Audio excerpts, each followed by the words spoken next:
This hour, the UN Security Council is set to approve a mission to monitor the evacuation of eastern Aleppo, with the voting due to start in less than 1 hour. This follows a number of terror attacks on buses that were destined to pick up civilians from Syrian villages. RT's Lizzie Phelan is in a refugee camp which accepts people from those villages. She joins us live right now. Lizzie, despite attacks there, some civilians do manage to get to the refugee camp where you are. Just bring us up to date how the evacuation is proceeding.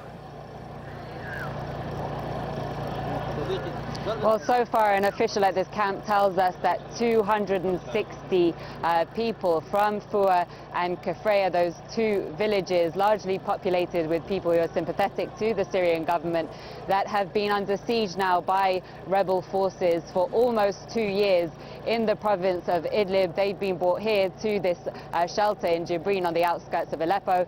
That official tells us that he expects a total of 1,000 people from Fua and Kafrea to be brought here today, and they're being evacuated as part of the agreement to see the last militants, their families and civilians evacuated from that last rebel pocket in East Aleppo. Those evacuations in Aleppo today continuing, and if it's completed, that will mark the official end of the battle for Aleppo and put the Syrian army in total control of the city. But today we've been speaking to people from Fua and Kafrea. It's the largest group of people that have been able to leave those villages since the siege there began in March 2015, and the conditions that they describe in those villages surrounded by rebel forces are absolutely terrible. They describe a complete lack of food, medical supplies. The water that they have access to is dirty. There's no phone communications, no internet,